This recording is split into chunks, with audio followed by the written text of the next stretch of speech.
Over the course of the week, drivers and passengers are likely to have a head-to-head collision once again with regards to the new petroleum prices and its likely consequence on transport fares. Speaking to some members of the GPRTU at Tema station here in Accra, they explained that the rise in fuel prices is affecting them greatly as they are currently finding it difficult to buy fuel at the new price and still take the same old transport fares. They further explained that there's a possibility of an increment in lorry fares, but the decision is not yet cemented just yet. When asked about possible reaction this increment is likely to be greeted with, we were told that the usual petty squabbles are expected, but they believe the passengers would adjust to it with time. Exactly so. It may go up. And normally when they increase the fuel, we normally enough misunderstanding between the drivers and the passengers. Because some will say they will pay, some will say no. Enough misunderstanding before maybe after some days when the dust settles, then everything becomes okay. Oh, it has already affected us, and maybe this one too will be, but we shall manage it. We shall manage it. The drivers pleaded with the government to do something about the high fuel tariffs, or better still, increase lorry fares so they can be able to buy the fuel at the current price and also feed their families. The drivers told Adwa News Desk that ever since the lockdown, there has been 7 increments on fuel prices and there has not been any sort of increment on lorry fares. Almost 6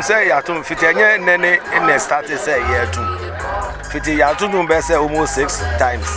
We can have 6 times or something like that is going on. Because I'm paying for no intimi any day.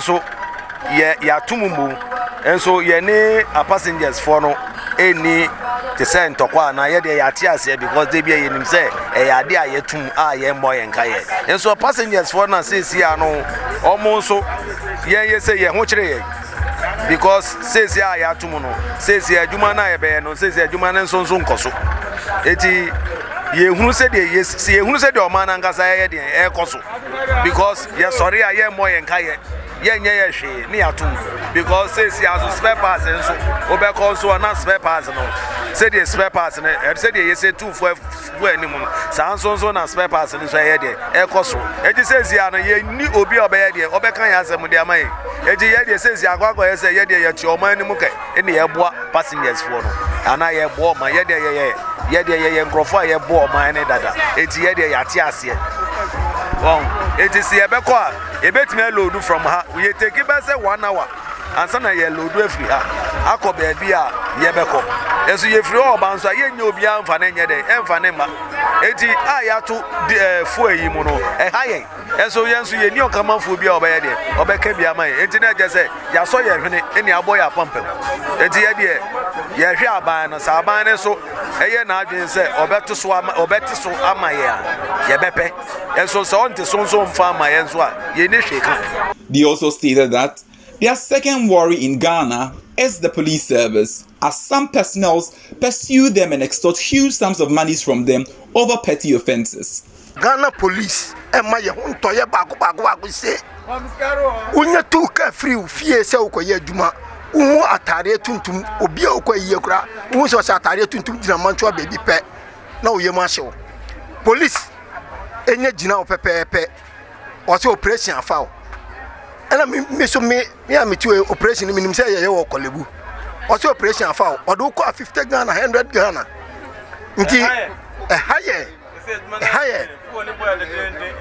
fuel boy din ti say no drivers no cry I adwin say ye nyina e bejai driving work no ne akopese kan ene aso ne de ewura kwa mu ne akodo won obi yare sisia driver ni na de na eko